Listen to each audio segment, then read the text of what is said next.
आमदार गोपी शेटनी मागायचं आणि मी द्यायचं असा एक आमचा अलिखित नियमच आहे. त्यांनी पंचायत समितीच्या इमारतीची मागणी केली. 15 कोटींच्या इमारतीचं आज भूमिपूजन झालं.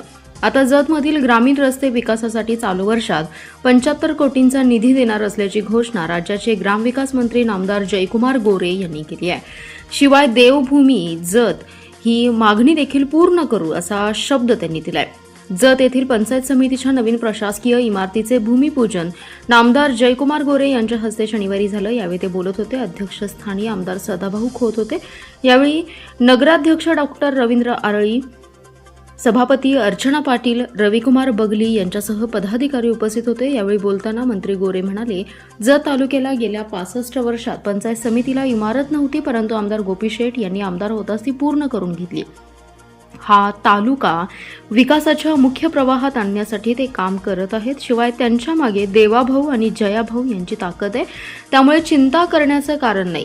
गोपी शेट यांनी जत तालुक्याला दिलेली सारी आश्वासने या 5 वर्षात पूर्ण होतील असा विश्वास गोरे यांनी व्यक्त केलाय.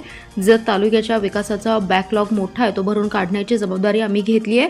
सुदैवाने देवाभाऊ यांनी माझ्याकडे ग्रामविकास हे खातं दिले. माणूस जन्मास आल्यापासून तो जाण्यापर्यंत जे जे हवं असतं ते माझ्या खात्यात मिळतं. त्यामुळे आमदार गोपी शेट ज्या मागण्या करतील ते मी लगेच देऊन टाकतो.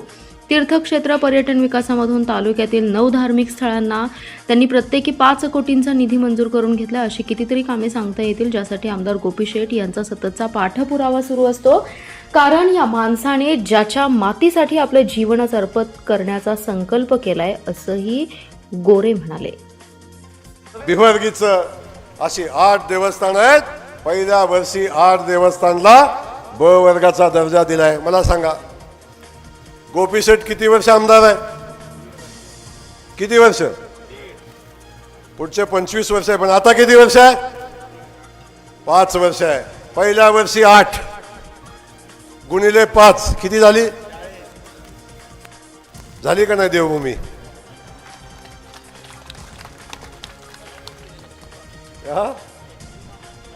लक्ष्मी माता खलाटी बी घेतलंय. आणि या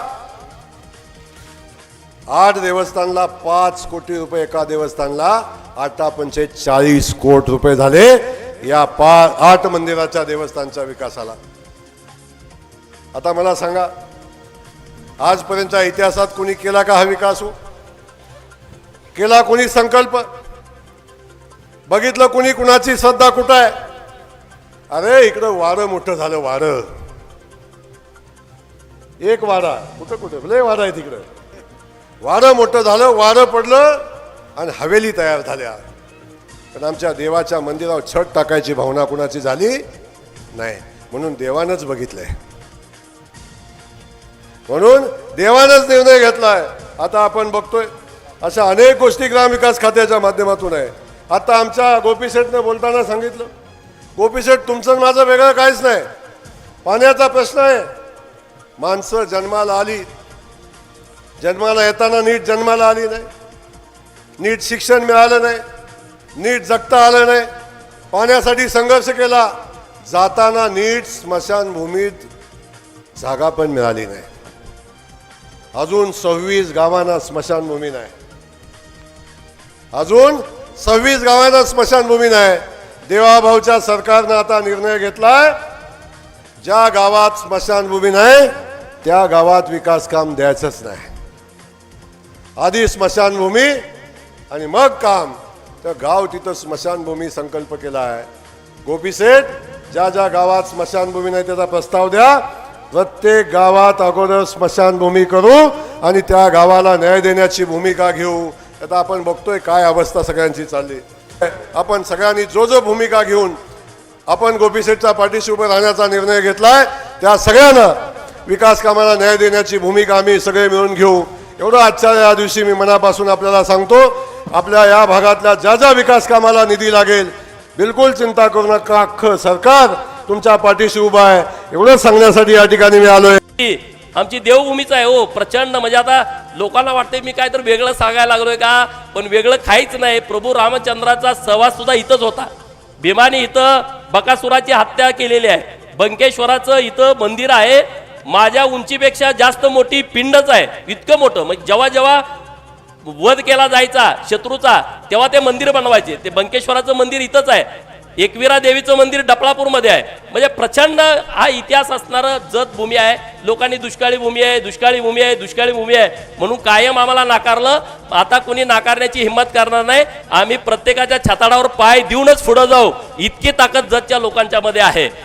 परत एकदा मी जयाभाऊंचं, आम्हाला पंचायत समिती इमारत दिली. भाऊ, पंचायत समिती इमारत आमची बघण्यासारखी नाही. म्हणजे हॉल असा आहे, ग्रामसेवक मिटिंगला बसलं का रोजगार सेवक बाहेर बसायला लागते.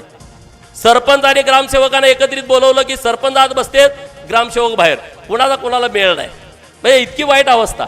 आणि तुम्ही आम्हाला 15 कोटी रुपयाची इमारत दिली. लोकांना आम्ही तो फोटो टाकला, वाटलं हे काहीतरी अशीच काहीतरी करून टाकायला लागली. ती आम्ही इमारतीचा फोटो टाकला आणि व्हायरल केला.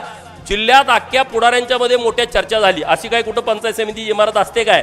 मी ठणकावून सांगितलं, अरे देवाभाऊ आणि जयाभाऊ आहेत, काही होऊ शकतं. आणि त्यानुसार तुम्ही आमच्या पंचायत समितीला मंजुरी दिली. आज भूमिपूजन होत आहे. लवकरात लवकर काम आम्ही करून तुमच्याच हस्ते परत त्या पंचायत समितीचं लोकार्पण करू. लोकांच्या सेवेसाठी